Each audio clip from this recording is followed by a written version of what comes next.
to downtown Tacoma. We are here at the iconic Union Station, the first Northwest Rail station. Now a federal courthouse, there's a museum, and a new culture in coffee that people are raving about. I'm Brad Harper, this is Peter Lopez. We are your hosts for American Dream TV. Let's go.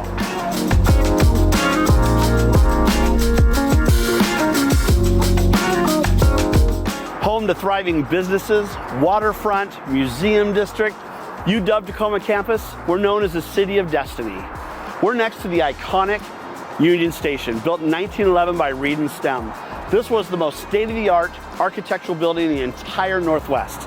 While this was being built, they collaborated with two other architects to another big masterpiece called Grand Central Station. It's a special gathering place for locals, students, people of all ages and walks of life, invoking a sense of family in the living room of the community it serves. Tacoma is a city that's rich in culture, and a man that's brewing his own style, serving superb coffee, hospitality, coaching small businesses and entrepreneurs, creating community through masterful leadership, and let me tell you, unmatched positive energy. A man we're honored to call a friend, co-founder of Anthem Coffee, is Brian Reynolds. Brian is a fellow food and beverage connoisseur who loves creating and sharing delectable bites and, of course, coffee. Brian and his team have created a really unique and delicious white chocolate, lavender-infused mocha. You gotta try it, Brad. I can't wait to try it. It's amazing. Let's go meet Brian. Brian, how you doing? What's up, man? Good to see you. Good to see you. Oh, so good to see you. Brad, thanks for coming out. So excited to finally try this. This is amazing. You were right. I told you. This is great. Brian, the architecture, the urban feel, this is beautiful. Tell me what started all this. Man, I gotta tell you, we are so fortunate to be at this location here in downtown Tacoma. And this is really where Anthem began. Now, if I go beyond the cafe, the reason we got into the coffee business was, years ago, my parents answered the call to adopt. They heard the story of a little 5-year-old girl by the age of 5 who'd been through like 12 different foster homes. Wow. So in their effort to try to make a difference in this little girl's life, my dad was working a crazy amount of hours every week. My wife threw the idea out, what if we start a coffee shop? And lo and behold, here we are. We were able to get my dad to retire sooner, be more involved and invested in her life.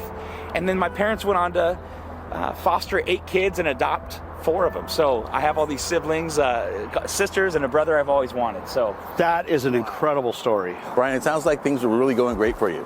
It wasn't always that way, though. No? I'll tell you what, after growing to 8 stores, COVID hit. And that was a new frontier for all of us. A lot of businesses closed, as you know. And in fact, we closed every single one of our locations for a period of time. Wow. We ended up losing the momentum that we had built up over these years and had to kind of rebuild and find our place in the communities again. They figured out other places to go and other patterns for their daily habit. So when we reopened with an idea to involve other local businesses. Of course, they didn't have farmers markets or pop-up shops to go to. Of course. So we said, as we reopen our spaces, let's also have them come in, set up their pop-up shops, sell their candles and their flower arrangements and different things like that. They were able to reach out to their audience and their network of people, and we were all able to create a win-win all around. Sounds like you created community and brought people together and a way through. Yeah, it was a bright spot on a really dark season, but I'm so glad to be on the other side of it. Brian, thanks for having us out. Brad, it's been a pleasure. I really appreciate it. Thank you for making the time. This is awesome. Thank you for the coffees. This is great. Thank you. This is amazing. Cheers. The inspiring story we heard today was a shining example of the many stories that make up the true American dream.